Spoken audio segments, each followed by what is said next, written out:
അതിദാരിദ്ര്യം കൊണ്ട് കഷ്ടപ്പെടുന്നവരാണോ നിങ്ങൾ? നിങ്ങളെ ഭഗവാൻ എത്ര വിളിച്ചിട്ടും സ്വീകരിക്കുന്നില്ല, ആ വിളി കേൾക്കുന്നില്ല എന്ന് തോന്നുന്നുണ്ടോ?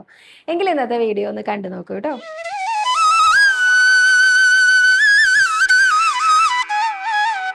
നമസ്കാരം, കൃഷ്ണാരി മിത്രത്തിലേക്ക് എല്ലാവർക്കും ഒരിക്കൽ കൂടി സ്വാഗതം. സവിതയാണ് കേട്ടോ. ശ്രീകൃഷ്ണ ഗോവിന്ദ ഹരേ മുരാരേ ഹേ നാഥ നാരായണ വാസുദേവ. ശ്രീകൃഷ്ണ ഗോവിന്ദ ഹരേ മുരാരേ ഹേ നാഥ നാരായണ വാസുദേവ. ശ്രീ ഗുരുവായൂരപ്പ ശരണം ഹരേ. ഇന്നത്തെ സത്സംഗത്തിലേക്ക് എല്ലാവർക്കും ഒരിക്കൽ കൂടി സ്വാഗതം. ഇന്ന് ശ്രീലകത്ത് ശ്രീ ഗുരുവായൂരപ്പൻ വെണ്ണക്കണ്ണനായിട്ടാണ് ഇരിക്കുന്നത്. താഴെ വെണ്ണക്കുടം വെച്ചിട്ടുണ്ട്. രണ്ട് കൈയിലും വെണ്ണ ഇങ്ങനെ പിടിച്ചിരിക്കുക. പെട്ടെന്ന് നോക്കുമ്പോൾ നമുക്ക് തോന്നുക ഉണ്ണികൃഷ്ണൻ ഓടക്കോൽ ഊതി നിൽക്കാന്നാണ്. പക്ഷെ അല്ല, വെണ്ണ രണ്ട് കൈ കൊണ്ടും പിടിച്ച് ഇങ്ങനെ മുഖത്തിനോട് ചേർത്ത് വെച്ചിരിക്കുന്ന പൊന്നുണ്ണികൃഷ്ണനാണ്, കുഞ്ഞുണ്ണികൃഷ്ണനാണ്. എടുക്കാൻ പ്രായമല്ല കേട്ടോ, ഒരു 3-3.5 വയസ്സൊക്കെ ആയി ഓടി നടക്കുന്ന പ്രായത്തിലുള്ള ഒരു കുഞ്ഞുണ്ണി കൃഷ്ണൻ, നല്ല തുടുത്ത കൃഷ്ണൻ. ആ ഉണ്ണികൃഷ്ണന്റെ പാദത്തിൽ അനന്തകോടി നമസ്കാരം പറയുന്നു. അപ്പം കൃഷ്ണപാദമനിശം ഹൃദി ഭാവയാമി, ഹരികൃഷ്ണപാദമനിശം ഹൃദി ഭാവയാമി. അപ്പൊ നമ്മൾ ഇന്നത്തെ വിശേഷങ്ങളിലേക്ക് പോവാണ്. കൈരണ്ടും കൂപ്പി ഞാൻ വീണ്ടും ഇരക്കുന്നു, നീരജലോചന നിന്നോടായി. ഏതിനു മന്യനെ കുമ്പിടേണ്ടാത്തൊരു രീതിയിൽ നീ എന്നെ പാലിക്കണം. കൃഷ്ണ ഹരേ ജയ, കൃഷ്ണ ഹരേ ജയ, കൃഷ്ണ ഹരേ ജയ, കൃഷ്ണ ഹരേ. ഇന്നത്തെ ചോദ്യം: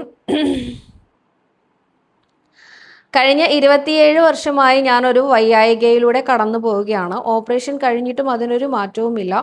മറ്റുള്ളവരുടെ പരിഹാസം കേൾക്കുന്നു. മുൻജന്മ പാപമാണോ? ദയവായി ഒരു മറുപടി തരണേ എന്നാണ് സന്ധ്യ അനിൽ എന്ന ഭക്ത ചോദിച്ചിരിക്കുന്നത്. അങ്ങനെ വിചാരിക്കേണ്ട, മുൻജന്മ പാപം തന്നെ ആയിരിക്കും. നമ്മൾ ഈ ജന്മം അറിഞ്ഞുകൊണ്ട് ഒരു തെറ്റും ചെയ്തിട്ടില്ല എന്നൊക്കെ നമ്മൾ പറയാറില്ലേ? അതേപോലെ മനസ്സാ വാചാ കർമ്മണ ഞാനൊരു തെറ്റും ചെയ്തിട്ടില്ല, പക്ഷെ എന്തുകൊണ്ട് എനിക്കിത് വന്നു?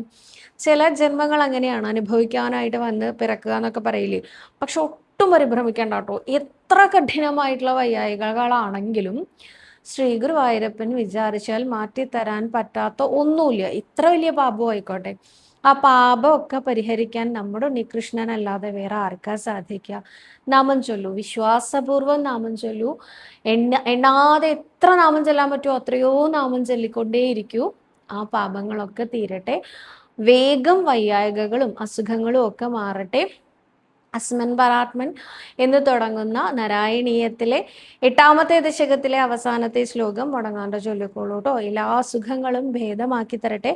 പിന്നെ മറ്റുള്ളവർ പരിഹസിക്കുന്നതല്ലേ, ഒരസുഖം വരണ വരെ, നമുക്ക് ഒരു കാര്യം വരണത് വരെ നമുക്ക് എന്തും പറയാം. എന്ത് പ്രശ്നം വന്നാലും നമുക്ക് പറയാം. നമുക്കത് വന്നാലേ നമുക്കത് മനസ്സിലാവുള്ളൂ. അപ്പോൾ മറ്റുള്ളവർ പരിഹസിക്കണതിനൊന്നും ഒരു ഇമ്പോർട്ടൻസും കൊടുക്കണ്ട കേട്ടോ. അവരെന്താ ചെയ്യാ പറയട്ടെ. People talk, what do they talk, let them talk, അങ്ങനെ പറഞ്ഞ് വിട്ടാൽ മതി കേട്ടോ. ഇനി ഇന്ന് ഒരേപോലത്തെ കുറേ ചോദ്യങ്ങളാണ് എനിക്ക് കിട്ടിയിരിക്കുന്നത്. അപ്പം ഞാൻ എല്ലാ ചോദ്യങ്ങൾക്കും കൂടി ഒരു ഉത്തരം ആയിട്ടാണ് വന്നിരിക്കുന്നത്. ആദ്യത്തെ ചോദ്യം അംബിക ചേച്ചിയുടെ ആണ്. സവിത, എനിക്ക് ഒട്ടും വയ്യ. സവിത മാനസികമായിട്ട് വളരെ വിഷമിച്ചുകൊണ്ടേ ഇരിക്കുകയാണ്. കരഞ്ഞൊരു രോഗിയായി പോകല്ലേ എന്ന് കണ്ണനോട് പ്രാർത്ഥിക്കുകയാണ്. സവിത നാമം ചൊല്ലുന്നു. ഭഗവാൻ മാത്രമേ എനിക്കുള്ളൂ, എന്നെ ഭഗവാൻ ഇഷ്ടല്ലേ എന്നാണ് അംബിക ചേച്ചിയുടെ ചോദ്യം. അടുത്തതായിട്ട് മണി കെ എന്ന ഭക്തയാണ് ചോദിച്ചിരിക്കുന്നത്. സദാ ജീവിതം വളരെ വലിയ സാമ്പത്തിക ബുദ്ധിമുട്ടിലൂടെയാണ് കടന്നു പോകുന്നത്. കടങ്ങൾ ഓരോ ദിവസം ചെല്ലും തോറും കൂടി വരികയാണ്. എന്തൊക്കെ ചെയ്തിട്ടും ഗുരുവായൂരപ്പൻ കേൾക്കുന്നില്ലല്ലോ. ഇതാണ് അടുത്ത ഒരു ചോദ്യം. ശ്രീജിത്ത് ആണ് ചോദിച്ചിരിക്കുന്നത്. സവിത, ഞാൻ തകർന്നിരിക്കുകയാണ്. ഞാൻ കണ്ണനെ ഒരുപാട് വിശ്വസിച്ചു, ജീവിതത്തിൽ ഒന്നും നേടിയിട്ടില്ല. മറ്റുള്ളവരുടെ കുറ്റപ്പെടുത്തൽ, അപമാനിക്കൽ, ചെയ്യാത്ത തെറ്റിനെ കോർണർ ചെയ്യുക, ഇതെല്ലാം സഹിച്ചു. ആരെയും കഷ്ടപ്പെടുത്തിയിട്ടില്ല, ഞാൻ സഹായിച്ചിട്ടേ ഉള്ളൂ. എനിക്ക് സാമ്പത്തികമായിട്ട് നല്ല ബുദ്ധിമുട്ടുണ്ട്. അതിലെങ്കിലും സഹായിക്കുമെന്ന് കരുതി. കൃഷ്ണൻ എന്നെ സ്നേഹിക്കുന്നില്ല, എങ്കിലും ഞാൻ എപ്പോഴും കൃഷ്ണനെ സ്നേഹിച്ചുകൊണ്ടേയിരിക്കുന്നു. ഈ 3 പേർക്കുള്ള ആൻസർ ഞാൻ ഒറ്റയടിക്ക് പറയാണ്. എല്ലാവരുടെയും പരാതി ഭഗവാൻ എന്നെ കാണുന്നില്ല, ഭഗവാൻ എന്നെ കേൾക്കുന്നില്ല, ഭഗവാൻ എന്നെ സ്നേഹിക്കുന്നില്ല. ഇങ്ങനെയാണ്. ഭഗവാൻ നിങ്ങളെ സ്നേഹിക്കാതിരിക്കേ ചെയ്യില്ല. ഗുരുവായൂരപ്പൻ അത്രയധികം കാരുണ്യ ആർദ്ര മനസ്സുള്ള ഒരാളാണ്. നോക്കൂ, എനിക്കൊരു കുഞ്ഞുണ്ടായപ്പോൾ, ആദ്യം മിത്രവിന്ദ ജനിച്ച ആ സമയത്ത് എനിക്ക് ക്ഷുദ്രജീവികളോട് പോലും ഒരു പ്രത്യേകതയായിരുന്നു. വെച്ചാൽ ഇപ്പം പഴുതാരേനെ എനിക്ക് വലിയ പേടിയാണ്. അപ്പോൾ വലിയ പഴുതാരയല്ലാതെ കുഞ്ഞു പഴുതാരനെ കാണുമ്പോൾ എനിക്ക് ഒന്നും ചെയ്യാൻ തോന്നില്ല. കാരണം അയ്യോ ഇതിൻ്റെ അച്ഛനും അമ്മയ്ക്കും വിഷമാവില്ലേ എന്നൊക്കെ തോന്നുമായിരുന്നു കേട്ടോ.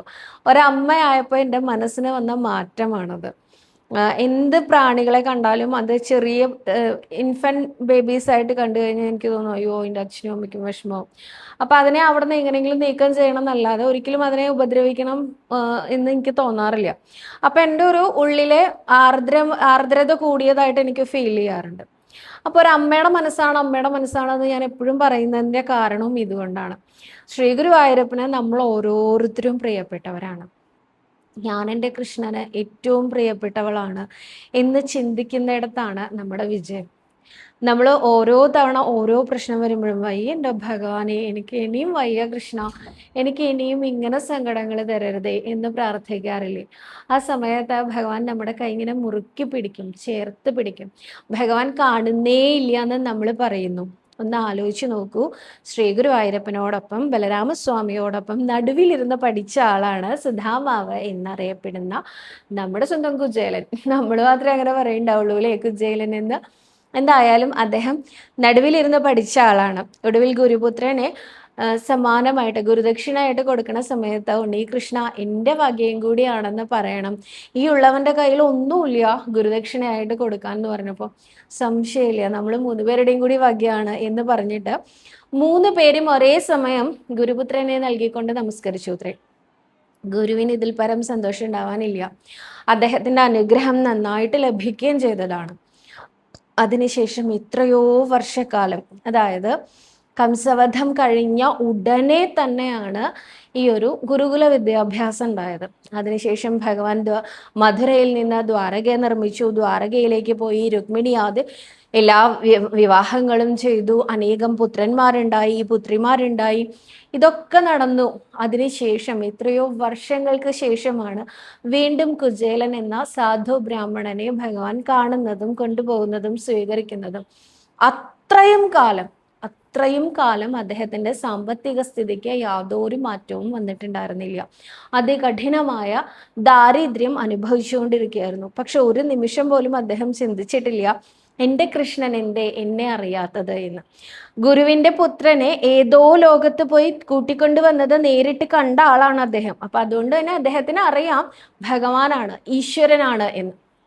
ആ ബോധത്തോടു കൂടി അദ്ദേഹം എത്രയോ വർഷങ്ങളായിട്ട് ഭഗവാനെ പൂജിച്ചുകൊണ്ടിരിക്കുകയാണ്. അങ്ങനെയുള്ള അദ്ദേഹത്തിന്റെ കുഞ്ഞുങ്ങളെ ഊട്ടാനുള്ള ആ ഒരു സാമ്പത്തിക സ്ഥിതി പോലും ഇല്ലാത്ത ഒരു കാലം വന്നു. ഒരു നേരം മാത്രം ഭക്ഷണം കഴിക്കുക, പിന്നീട് അതും ഇല്ലാത്തൊരവസ്ഥയിലേക്ക് കൂപ്പുകുത്തുന്നു എന്നറിയുമ്പോഴാണ് അദ്ദേഹത്തിന്റെ ഭാര്യ ഒന്ന് ചെന്ന് കണ്ടൂടെ എന്ന് ചോദിക്കണം. അന്ന് ചെന്ന് കാണണം എന്ന് തീരുമാനിക്കണ നിമിഷവും ഈ കൃഷ്ണൻ ഇത്രയും കാലം ഉണ്ടായിരുന്നിട്ടും യോഗേശ്വരനായിരുന്നിട്ടും എൻ്റെ ദാരിദ്ര്യത്തിനെ കുറിച്ച് അറിഞ്ഞിരുന്നിട്ടും എന്നെ സഹായിക്കാൻ വന്നില്ലല്ലോ, അതുകൊണ്ട് ഞാൻ കാണാൻ പോകുന്നില്ല എന്ന് അദ്ദേഹം വിചാരിച്ചിട്ടേ ഇല്ല. എനിക്ക് ഒരിക്കലെങ്കിലും എൻ്റെ കൃഷ്ണനെ ഇനിയും കാണാൻ സാധിച്ചാൽ വളരെ നന്നായില്ലേ എന്ന് കരുതി ചെന്ന അദ്ദേഹം ഒരു വാക്ക് കൊണ്ട് പോലും ഭഗവാനെ നോവിച്ചിട്ടില്ല. ഭഗവാൻ തന്നതാണ്, ഭഗവാന്റെ ഇച്ഛയാണ് ഇതൊക്കെ ഞാൻ അനുഭവിക്കുന്നത് എന്ന രീതിയിൽ, എന്നാലും എൻ്റെ കൃഷ്ണ, എങ്കിലും എൻ്റെ കൃഷ്ണ, ഇത്രയും കാലമായില്ലേ കൃഷ്ണ, അങ്ങേക്കറിയാത്തതായിട്ടൊന്നും ഇല്ലല്ലോ കൃഷ്ണ, ഇങ്ങനെയൊന്നും അദ്ദേഹം ഒരിക്കൽ പോലും ചിന്തിച്ചിട്ടില്ല. അദ്ദേഹം പകരം എന്താ ചെയ്തത്? ഭഗവാനെ കാണുന്നു, നമസ്കരിക്കുന്നു. ഭഗവാനാണെങ്കിലോ കെട്ടിപ്പിടിച്ച് എടുത്തു കൊണ്ടുപോകുന്നു കുചേലനെ തൻ്റെ രുക്മിണിയുടെ കൊട്ടാരത്തിലേക്കെന്ന് ഭാഗവതം പറയുന്നു, മിത്രവിന്ദയുടെ കൊട്ടാരത്തിലേക്കെന്ന് നാരായണീയം പറയുന്നു. എന്തായാലും കൊട്ടാരത്തിലേക്ക് എടുത്തു കൊണ്ടുപോയി ദീപാരാധന ചെയ്ത് പാദം കഴുകിച്ച തീർത്ഥജലം തലയിൽ തെളിക്കുന്നു. അത്രയധികം സ്നേഹം അദ്ദേഹത്തിനോടുണ്ടായിരുന്നിട്ടും എന്തേ കൃഷ്ണൻ ഇത്രയും വൈകിയത് എന്ന് ചിന്തിച്ചിട്ടുണ്ടോ? അന്നത്തെ ദിവസം, ഈ കണ്ട ദിവസം തന്നെ തിരിച്ചു പോകണം എന്നാണ് സുധാമാവ് പറഞ്ഞത്. ഞാൻ എന്നാൽ തിരിച്ചു പോയിക്കോട്ടെ എന്ന്. അതിന് അദ്ദേഹത്തിന് ഒരു കാരണമുണ്ട്. കാരണം അദ്ദേഹം ഈ ബലരാമസ്വാമി അവിടെ ഇല്ലാത്ത സമയത്താണ് അത്രേ ദ്വാരകയിലെത്തിയത്.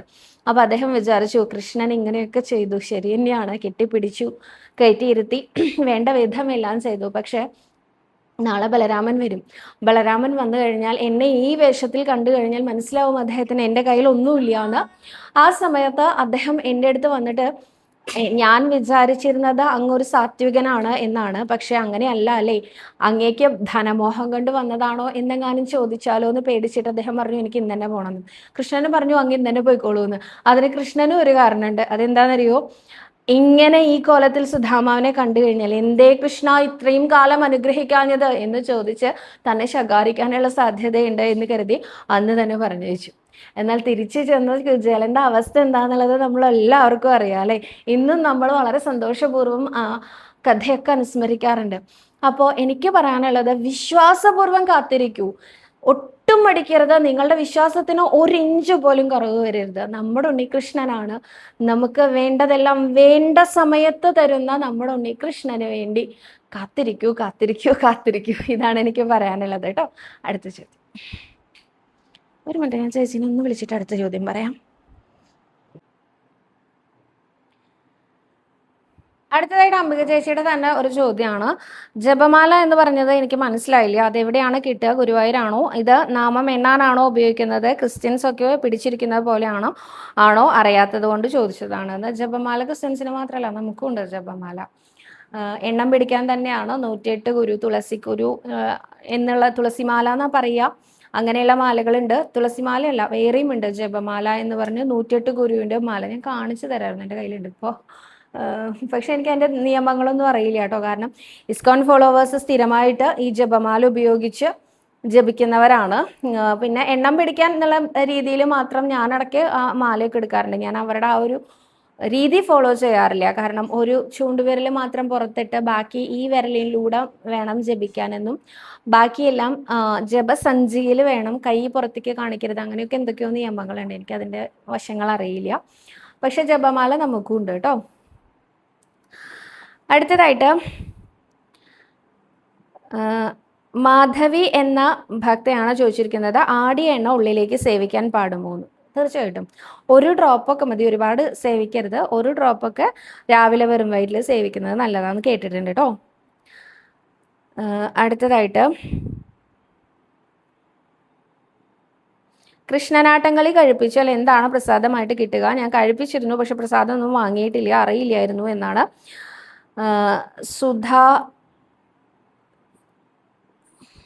സുധാരാജ് എന്നാണ് കാണുന്നത്. സുധാരാജ് കൃഷ്ണ കൃപ എന്ന ഐഡിയിൽ നിന്ന് ചോദിച്ചിരിക്കുന്നത്.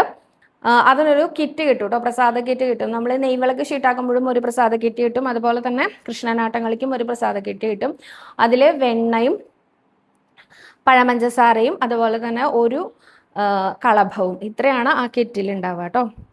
അടുത്തതായിട്ട് മോളെ സൗദ, നാളെ എൻ്റെ മോൻ്റെ പിറന്നാളാണ്. ഇന്ന് അകന്ന ബന്ധത്തിലുള്ള ഒരു അച്ഛമ്മ മരിച്ച പോലെയുണ്ട്. അപ്പോൾ അമ്പലത്തിൽ പോകാൻ പറ്റില്ല, എന്തെങ്കിലും ദോഷമുണ്ടോ? എനിക്ക് മനസ്സിനൊരു വിഷമം, മറുപടി തരണേ എന്നാണ് പുഷ്പ ചേച്ചി ചോദിച്ചിരിക്കുന്നത് കേട്ടോ. പുഷ്പാവതി പുഷ്കരൻ. അങ്ങനെയൊന്നും ചിന്തിക്കരുത്. നോക്കൂ, സ്ത്രീകളുടെ വാലായ്മ, അതുപോലെ അതായത് പീരീഡ്സ് അല്ലെങ്കിൽ വാലായ്മ, പുല, ഇതൊക്കെ നാച്ചുറലി സംഭവിക്കുന്ന കാര്യങ്ങളാണ്. ഇതിനൊന്നും മനസ്സിലേക്ക് എടുത്ത് വിഷമിക്കേ ചെയ്യരുത്. ഇതിനെയൊക്കെ ഒരു എന്താ പറയാ, അപശകുനം, ദുശകുനം അങ്ങനെയൊന്നും വിചാരിക്കുകയേ ചെയ്യരുത് കേട്ടോ. ഇതൊക്കെ നാച്ചുറലി പ്രകൃതിദത്തമായിട്ട് സംഭവിക്കുന്നത്. ജനനമായാലും മരണമായാലും പീരീഡ്സ് ആണെങ്കിലും ഒക്കെ വേണ്ടതല്ലേ സംഭവിക്കുന്നത്. അപ്പം അതുപോലെ തന്നെ പോട്ടെ, അതൊന്നും മനസ്സിലേക്ക് എടുക്കുകയോ ചെയ്യരുത്.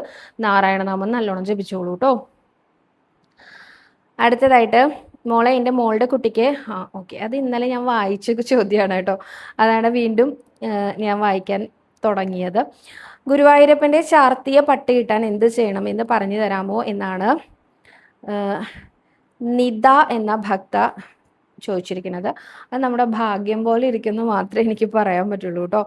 ഭാഗ്യം പോലെ കിട്ടിയാൽ നല്ലത് എന്ന് മാത്രമേ എനിക്ക് പറയാൻ പറ്റുള്ളൂ. അപ്പോൾ ഗുരുവായൂരപ്പനോട് പ്രാർത്ഥിച്ചുകൊണ്ട് ചെന്നോളൂ. എന്നിട്ട് അത് കിട്ടണേന്ന് മനസ്സുകൊണ്ട് ആഗ്രഹിക്കൂ. അപ്പോൾ ഭഗവാൻ അത് നേരെയാക്കി തരട്ടെ എന്ന് പ്രാർത്ഥിക്കുന്നു. അപ്പോൾ ഇന്ന് അത്രയും ചോദ്യങ്ങളേ ഉള്ളൂ. കൂടുതൽ ചോദ്യങ്ങളും കൂടുതൽ ഉത്തരങ്ങളും ഒക്കെ ആയിട്ട് നാളെ കാണാമെന്ന് വിചാരിക്കുന്നു. ഞാൻ ഈ ഷൂട്ട് ചെയ്യുന്നത് ഇന്നലെയാണ്, അതായത് ഈ വീഡിയോ വരുന്നതിൻ്റെ തലേ ദിവസമാണ്. അപ്പോൾ തലേ ദിവസം എനിക്ക് എത്ര ചോദ്യങ്ങൾ കിട്ടി അത്രയും ചോദ്യങ്ങൾ വെച്ചിട്ടാണ് ഞാൻ ഈ വീഡിയോ ചെയ്തിരിക്കുന്നത്. ഇനിയും കൂടുതൽ കമൻസ് ഉണ്ടായിരിക്കാം, കൂടുതൽ ചോദ്യങ്ങളും ഉണ്ടായിരിക്കാം. അപ്പോൾ അതെല്ലാം അടുത്ത ദിവസത്തെ വീഡിയോയിൽ ഉൾക്കൊള്ളിക്കാൻ പറ്റട്ടെ, സാധിക്കട്ടെ എന്ന് പ്രാർത്ഥിച്ചുകൊണ്ട് നാളത്തെ വീഡിയോയിൽ കാണാം കേട്ടോ. സർവരോഗ വിനാശന, സർവപാപ വിനാശന, സർവദുഃഖ വിനാശന, സർവസൗഖ്യപ്രദായക ശ്രീ ഗുരുവായൂരപ്പ ശരണം ഹരേ.